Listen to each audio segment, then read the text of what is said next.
So let me tip my hat. In your path I spread my welcome mat. I've always been crazy about American popular song.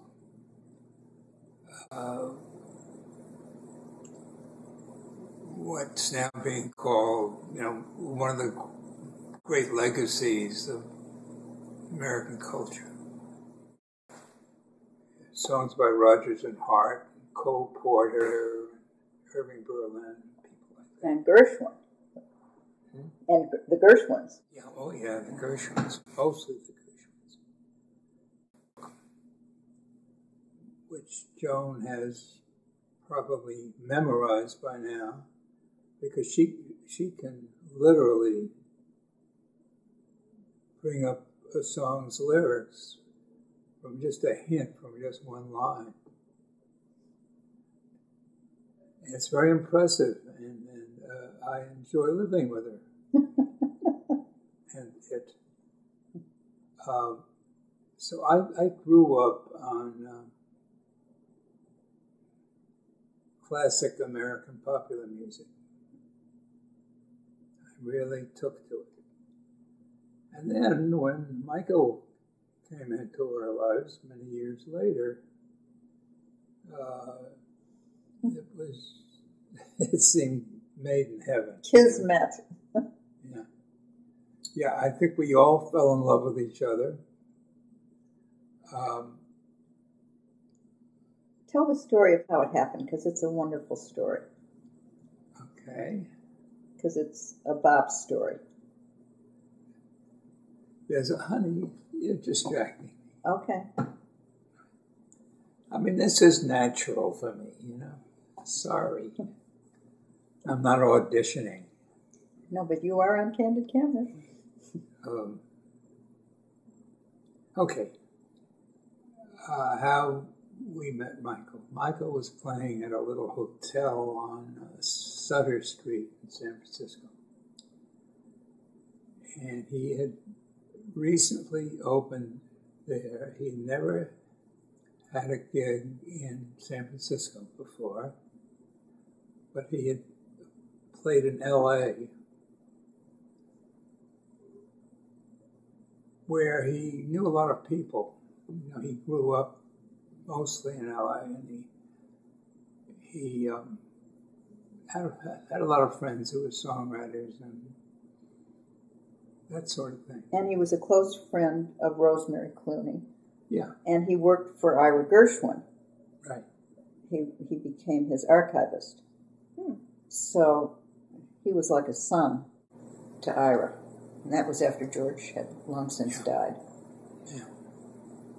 So he opened this little hotel. He was a smash hit. I mean, the local critics were just went crazy. And we went to see him. And we went slightly crazy. And I think the first... Did we meet him together the first time? No, you wrote him a letter. Yeah. It's that famous letter. A famous letter. One of Bob's famous letters, because he's a great letter writer. I got something of a reputation in my early years for being a sterling letter writer. So we heard him sing. He's very personable. And I didn't know if I was going to get an answer or not. We didn't have any of the same friends. But I don't know what the first meeting was. I do. You want some help? Yeah, sure. He responded to the letter and said he'd love to meet us. And he came to brunch on a Sunday. And he was like this little kid. I mean, he had on shorts, and it was a hot day. And he came in a car with Marshall Bearer, who wrote Once Upon a Mattress and a lot of fine music. And Marshall was just outrageous, but Michael didn't want Marshall to come in at first, so we had lunch. He wanted him to stay in the car. No, Marshall went away. He left. Okay. And remember, he had that car that had blue jeans all over it. He had a Mercedes that was plastered with blue jeans. I mean, it was wild. He was a wild man. And we started to talk, and we talked, and we talked, and we kind of fell in love with each other. And it was the beginning of what became a very important friendship for all of us.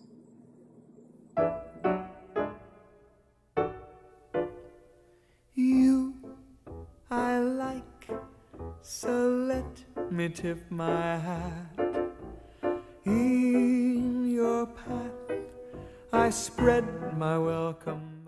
There's a wonderful story connected to the fire, and I don't know if we told this story around the fire, which was that the fire happened on a Sunday, and 2 weeks from then, we were due to go, because Michael was playing in your hometown. He was playing with the Chicago Symphony.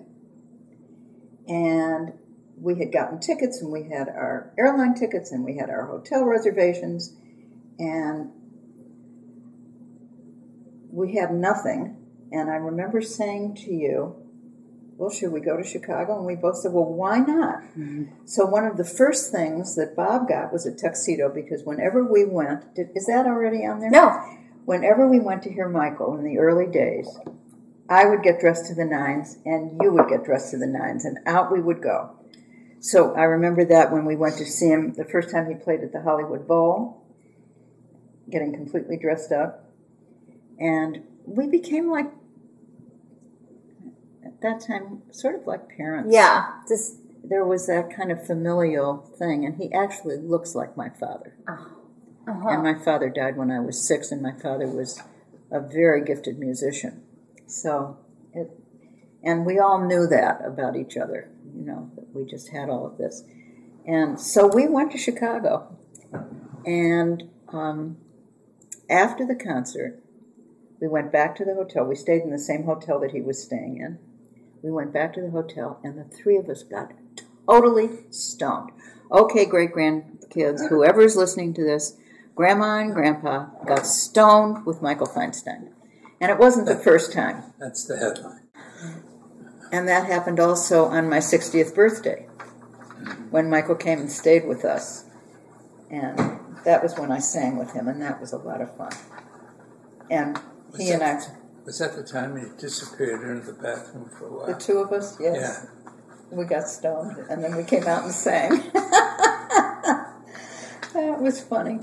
Okay, so that gives you a little of the texture of the relationship. So it's been very important. It has. And still is. It still is. Yeah. Very important. Yeah. Lizzie was very small. She was about 6. And we took her to see him when he was singing with the symphony. At Davies. At Davies. And I think to give her a special treat, we knew we would go backstage later, but to give her a special treat, we got some incredible chocolates for the table. Yeah, we reserved a table for intermission, and we ordered something, because you could do that then. Yeah, that was fun. And she was all dressed up, and she was so excited, because he was just bigger than life to her. The superstar. Oh, and there's another piece of that. He had just completed the children's album, and he knew that she was going to be there, and he sang one song to her. Oh, my. And she was just kind of blown away. I think she must have been 7 or 8, I don't know. So, but then the best part of that story was that we were all excited about taking her backstage. And you remember what happened? Yeah. She was in the presence of the great man, and she choked. She froze. She's normally very outgoing, very social, but it was too much for her. And he was so sweet with her.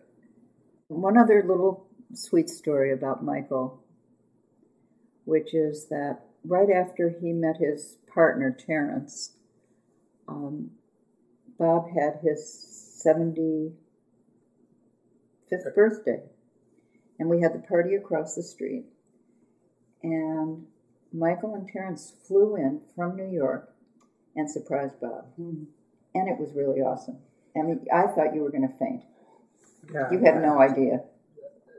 Actually, Michael's partner walked in first. Right. And Michael was nowhere to be seen because he was walking in step with his partner right behind him, you know. To surprise you. And then it was a great surprise. And, that was a great party. Yeah. He did another nice thing that I'm just remembering. Every once in a while, a big package comes to me from him with music in it. Mm. Yeah, Michael's an archivist also. He probably knows more about the details of that period.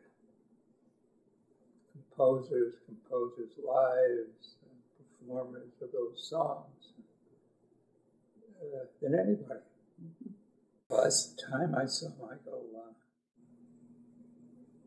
live was when I was in hospital. In the hospital in New York after I managed to break my hip at the Museum of Modern Art.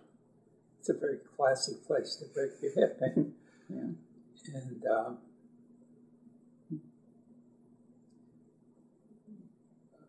Michael wanted to come over and visit. He did, and he stayed an hour to the dot because he measures out his time very carefully. But it was a love fest. It was like family again. I think if there's a lesson in this, if you want something and you want to meet someone or you want to, there's something that you have a passion about, go for it. What's the worst thing could have happened? We might never have heard from him, but turned out that didn't happen. That's it. I mean, is there more? Just how much he means to you and to us. Yeah, we both get very emotional with each other. I wouldn't have minded at all if he had been my kid, you know, our kid. Who could ask for anything more? Loving one who loves you, and then taking that vow.